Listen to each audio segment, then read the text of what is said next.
সকলকে আমার শ্রদ্ধেয় প্রণাম, ভালোবাসা, নমস্কার জানিয়ে আমি অনুপ মাইতি বলছি। আজকে আমি যার কথা বলছি সে আর অন্য কেউ নয়, আমাদের সবার প্রিয়, সবার কাছে, সবার মনের মানুষ, ভালোবাসার পাত্র। একটা টাইমে আপনারা সবাই দেখেছেন গ্রাম বাংলা কাঁপিয়ে গান বাজনার প্রতিটা প্যান্ডেলে প্যান্ডেলে আপনাদের মনোরঞ্জন করেছেন। সে আমার ভাই, আমার বন্ধু সুশান্ত হালদার। তো আমি আজ থেকে 8 বছর আগে যখন কামারহাট ব্যবসায়ী সমিতির সেক্রেটারি ছিলাম, তখন আমাদের দক্ষিণ 24 পরগনা কাকদ্বীপ লোক সংস্কৃতি সমাজ কল্যাণ সমিতি ইউনিয়নটা ছিল না। ঠিক সেই সময়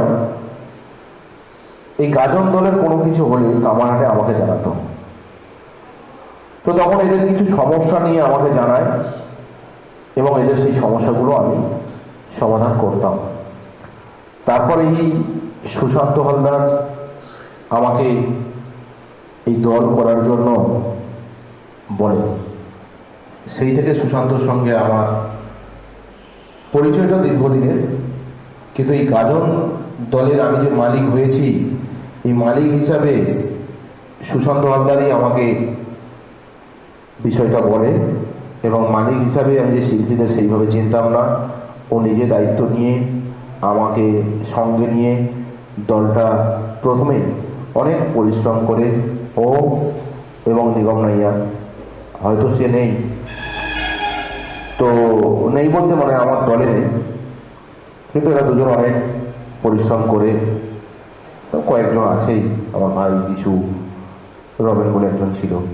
যাক, মূলত সুশান্তই অনেক পরিশ্রম, অনেক সময়, সমস্ত কিছু দিয়ে ও আমার এই দলটাকে শুরু থেকে অনেক সহযোগিতা করে।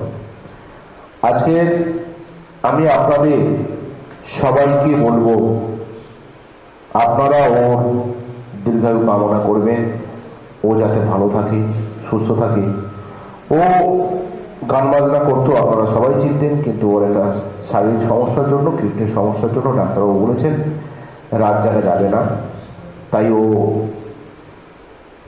রাত না জাগার জন্য এখন ডাক্তারের পরামর্শ মতো ও ভেলোরে চিকিৎসা করছে এবং ওষুধ খেয়েই বেঁচে আছে। তো আমি সুশান্তকে বলবো, আমাদের এই রিহার্সাল হচ্ছে এখন, এই রিহার্সালে ও আমাদের মাস্টার হিসাবে, আমাদের অভিভাবক হিসাবে, আমাদের দলের সমস্ত কিছু যতটুকু টাইম পায়, ও শরীর খারাপের সাথে সাথে আমাদেরকে ভালোবাসে, ও আসে, অন্য কোনো দলে যায় না, ও শরীর সেইভাবে ওর সঙ্গে সাথ দিচ্ছে না, তবুও সেই ভালোবাসার বন্ধন, ভালোবাসার যে ভ্রাতৃত্ববোধ, সমস্ত কিছু ওকে এখানে টেনে আনে। তো আমি আপনাদেরকে বলবো, সুশান্ত দাস মানে সুশান্ত আমার বন্ধু, এর গান শুনে আপনারা একটু কমেন্ট করে জানাবেন যে আজও সুশান্ত হালদার আমাদের মধ্যে আছে।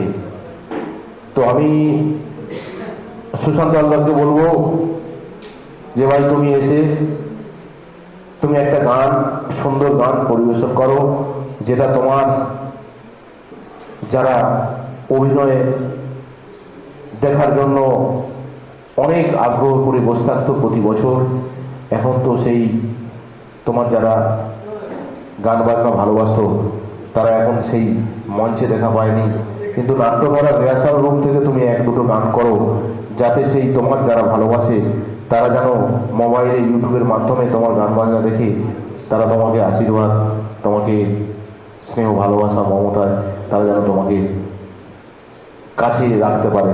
এগুলো আমি সুশান্ত হালদারকে বলছি, তুমি এসে 1 থেকে 2 গান, সুন্দর গান করো, যাতে তোমার যারা ভালোবাসে তারা শুনে যেন আনন্দ পায়। চলে এসো সুশান্তবাবু।